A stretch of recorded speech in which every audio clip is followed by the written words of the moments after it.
Today, let's choose a special topic that everyone encounters in their life experiences: destiny and free will. What we all understand about free will and destiny is that we engage in various activities in life.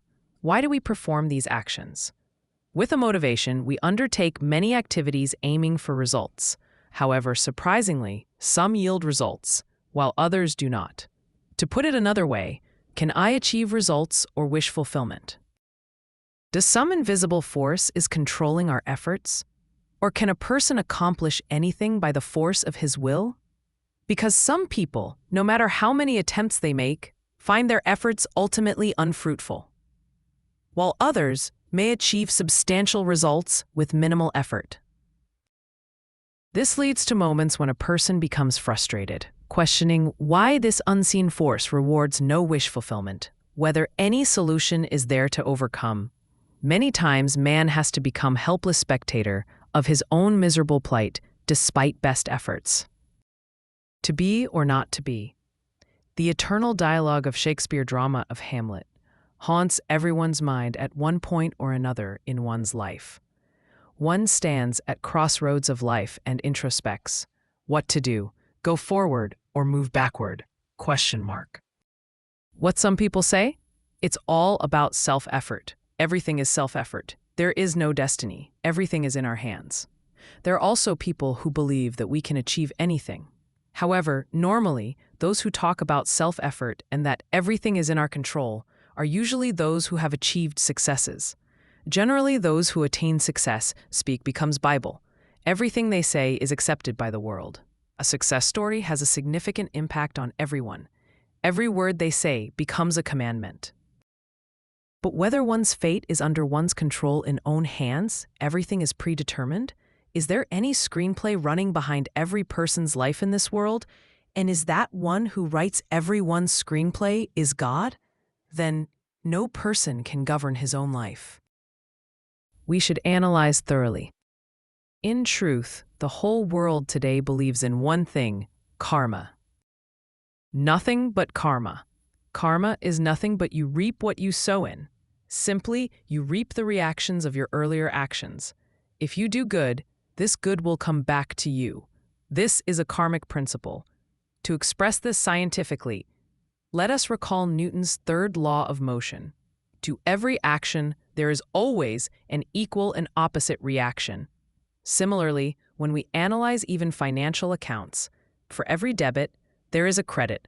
It's a double-entry world. The inhalation and exhalation of a person's breath is another great example. This entire world operates as a double-entry system, which governs entire life. Accordingly, what happens is that every person has to eventually experience the good results of good actions and the bad results of bad actions that have indulged. Now, despite this karmic principle, and despite every individual's efforts, one may not achieve success.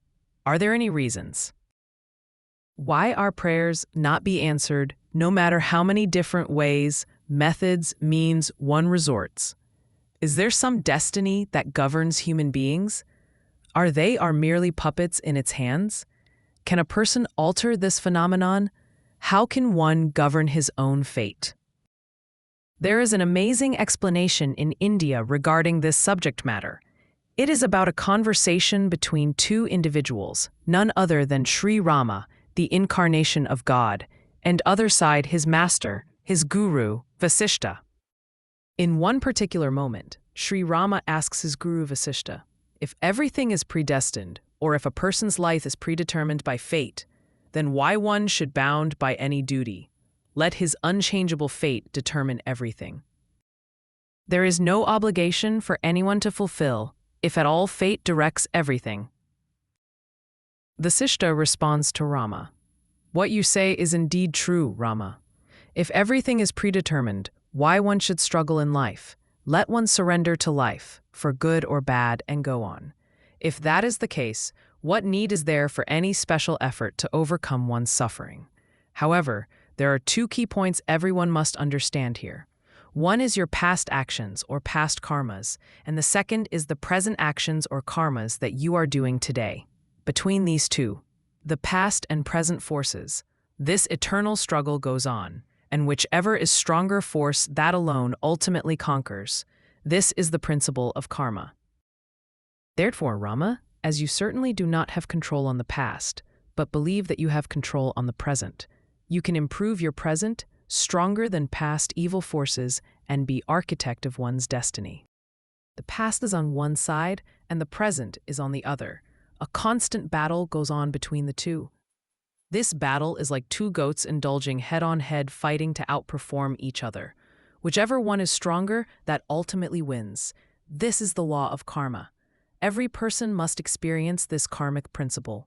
The results of the good deeds you did will prevail over the bad consequences. There is a battle between good and bad, and whichever is stronger wins. That is why every person must do good today. This is called one's free will pushing to self-effort or freedom of will, the power of freedom.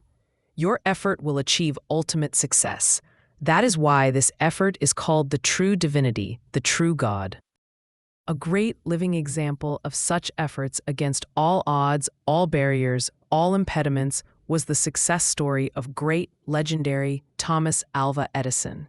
Extraordinary human who made outstanding efforts in all his inventions, which made the lives of billions happier on this planet Earth.